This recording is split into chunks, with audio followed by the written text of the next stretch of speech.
Okay, before you finish the outline for your children's story, it's time to start thinking about who the audience is for your story. Okay?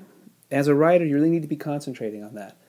Every technique that you use, all the craft, all the different elements of the stories that you want to include, you should always have your audience in mind when you write those.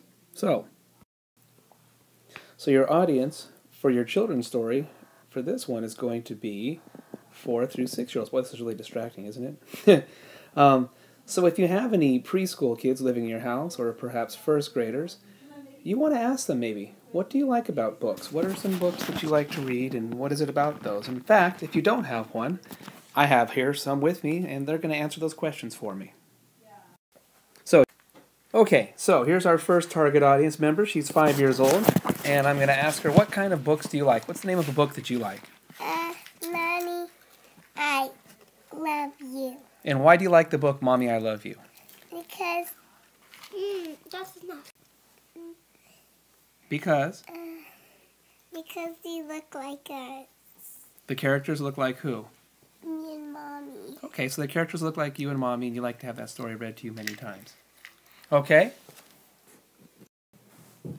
So to recap, that particular target audience person likes the story Mommy, I Love You. Well, okay, it's called Mommy Loves Me. Anyway, because the characters are realistic. If you'll look, now in this case, and there's no way you can control this, somewhere out there, something you can do about your character's story, or your story, is going to be something that some kid will like.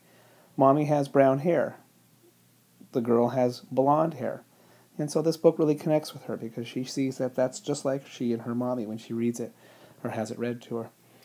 It's also realistic. It talks about real things. It's just really warm and fuzzy. In fact, it's a bedtime story. It's one she loves to have read to her right before she goes to bed. And so the characters remind that particular audience person of somebody else.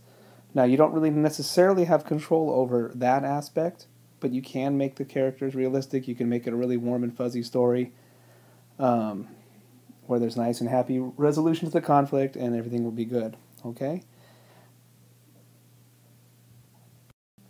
Now, my second target audience was too embarrassed to talk while the iPad was running, but he was also 5 years old, and he mentioned that he likes stories about dogs.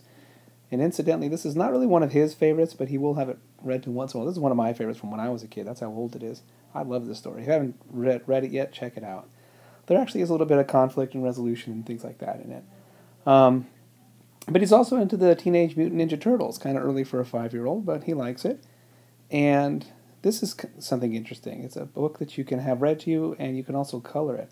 We haven't talked about that yet. There are some times where you might do some special features, and I think we'll have to put those on the list if I haven't done so already. I'm recording this before school starting this week, but we can talk about other features you might want to include in your book, but certainly won't have to, okay?